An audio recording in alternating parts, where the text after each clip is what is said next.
Vem cá, você sabe quais são os fatores de risco relacionados com pneumonia aspirativa? Eu sou Daniel Lima, sou médico e educador na área de emergência e trauma, mas principalmente um colega plantonista. Estou aqui com mais um vídeo e nessa aula nós vamos falar sobre pneumonia aspirativa, fatores de alerta. Quais são, de fato, os fatores de risco de pneumonia aspirativa que você deve saber na emergência, no atendimento de emergência?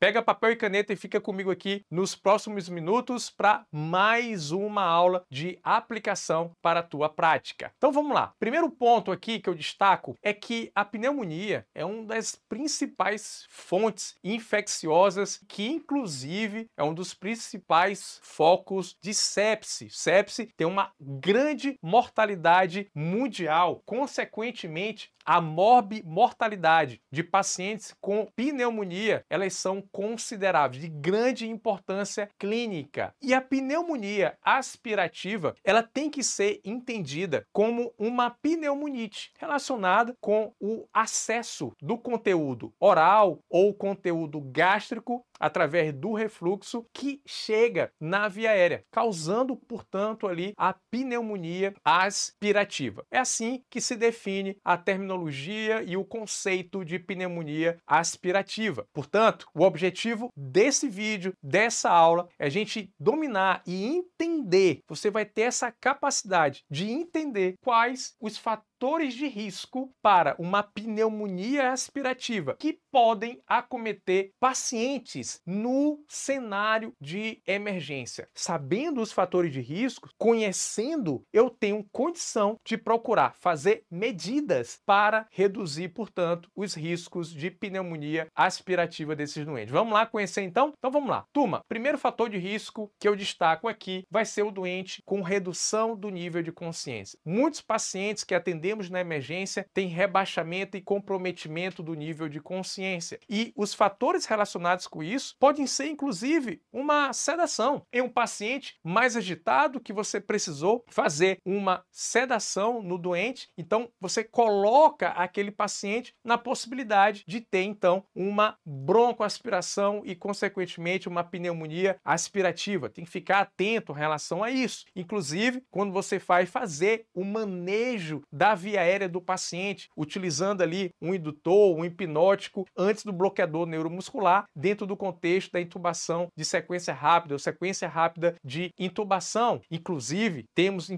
a manobra de Selick, né, para tentar reduzir as chances de ter um refluxo e broncoaspirar no doente no manejo da via aérea, com indicações específicas para isso. Um outro fator é o uso de álcool e droga, como fatores relacionados com esse rebaixamento do nível de consciência. Certamente, paciente com coma alcoólico, uso de drogas, e aí comprometer em um cenário em doente que geralmente ele vem com o estômago cheio e geralmente o álcool está associado. O paciente está bebendo e está comendo junto também e vem com o estômago cheio, rebaixamento de consciência. E o doente que tem uma crise convulsiva generalizada. É um paciente epilético que tem crise convulsiva, ele entra naquele quadro ali de rebaixamento de consciência, tem um estado pós-ictal, pode inclusive vir com reentrância, uma nova crise convulsiva, e aí a gente ter essa preocupação em relação à aspiração e à pneumonia aspirativa. 3 fatores de riscos relacionados com a redução de consciência nesses pacientes. Um segundo fator é o comprometimento, turma, do fechamento glótico ou ainda do esfíncter esofagiano inferior. Tá lá na transição esôfago-gástrica. Tá comprometido. Daniel, mas o que pode comprometer ali o tônus do esfíncter esofagiano inferior? Já que é justamente esse tônus que protege contra o refluxo gastroesofágico. Então vamos entender que cenários de emergência, cenários clínicos, podem ser fatores de risco para a pneumonia aspirativa. Turma, durante a intubação, o paciente que está então intubado, ele perde justamente o quê? O comprometimento, você vai ter o comprometimento do fechamento rebaixamento glótico. E aqui, ó, um detalhe importante. Veja, insuflar o balonete de maneira adequada. Importante prevenir as aspirações, as microaspirações, a broncoaspiração. Então, a intubação é sim um fator de risco para uma pneumonia aspirativa nesse doente. Assim como um paciente que é submetido a uma endoscopia digestiva. Por isso a necessidade, né, até mesmo ali na emergência, de você procurar,